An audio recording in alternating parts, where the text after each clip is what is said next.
Some people grow up with bedtime stories. I grew up with closed doors and cold coffee. My name is Mason.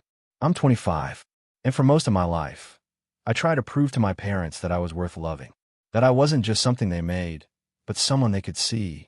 But silence became my lullaby. It was the loudest thing in our house. My parents were the kind of people who chased big things. They built careers from scratch. They worked late. They made six figures. They shook hands with important people and attended charity dinners where no one really cared about charity. But they never built a home. I remember coming home from school with my drawing, a messy spaceship with my name on it. No one asked to see it. It stayed in my backpack. Forgotten. Dinner was silent. Mom on her laptop. Dad reading financial reports. I sat there eating alone, even when they were in the room. I learned quickly that the quieter I was, the more peaceful everything stayed. I became the perfect child. Good grades? Check. Never got in trouble? Check. School president?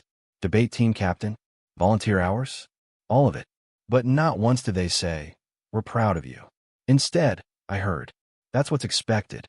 Don't be dramatic. Why are you always so sensitive?" I didn't want trophies. I wanted a hug. A simple, "How was your day?" But I learned to measure my worth by achievements, not by connection. Because connection requires someone willing to meet you halfway. And I was always alone on that road. It happened in college. My second year. One night, I sat on the floor of my dorm room, surrounded by textbooks, emails, unread messages. And I just broke. Silent tears. Numb hands. I couldn't breathe. Couldn't think. I texted my mom. Just one line. "I don't think I'm okay." No reply. The next day she called. Not to ask how I was, but to remind me that rent for my off-campus apartment was due. That was the moment something inside me cracked. I realized I could collapse in front of them, and they'd step over me, not even realizing. I graduated. They sent flowers. No letter. No hug. No "we love you." Just a florist note. A month later, I packed everything I owned into a rented SUV. I didn't tell them I was leaving. I just left. New city. New job. No more chasing shadows. I deleted their numbers. Blocked their emails. It wasn't anger. It was survival. Sometimes, leaving is the only way not to disappear. At first, I didn't know how to live. Really live. I didn't know how to sleep in without guilt. I didn't know how to cry in front of someone without apologizing.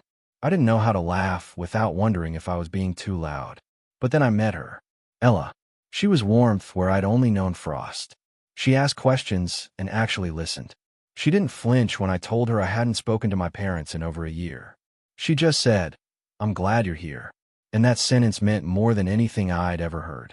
We moved in together after 10 months. Not because it was perfect, but because it was honest. We argued about dishes, laughed at dumb shows, held each other when the world felt too big. She taught me that home isn't silence. It's the freedom to speak and be heard.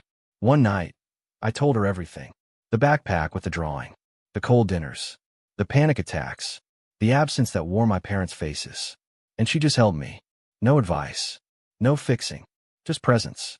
Last year, we got married. A tiny ceremony in the woods. Just a few friends. No parents. When the officiant said, "Do you take this woman?" I didn't just say yes. I said yes to never making my kids feel invisible.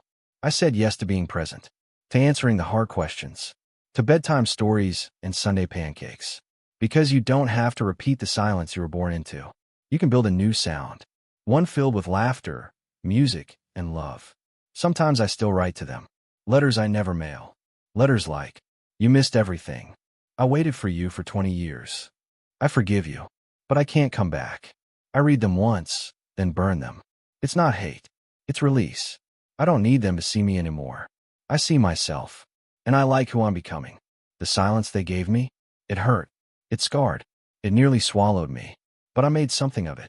I turned it into a room full of laughter. A house where feelings are welcome. A life that is mine, fully, loudly, deeply mine. So if you're out there, feeling unseen, don't wait to be chosen. Choose yourself. Build your own home. Even if you have to start with nothing but silence.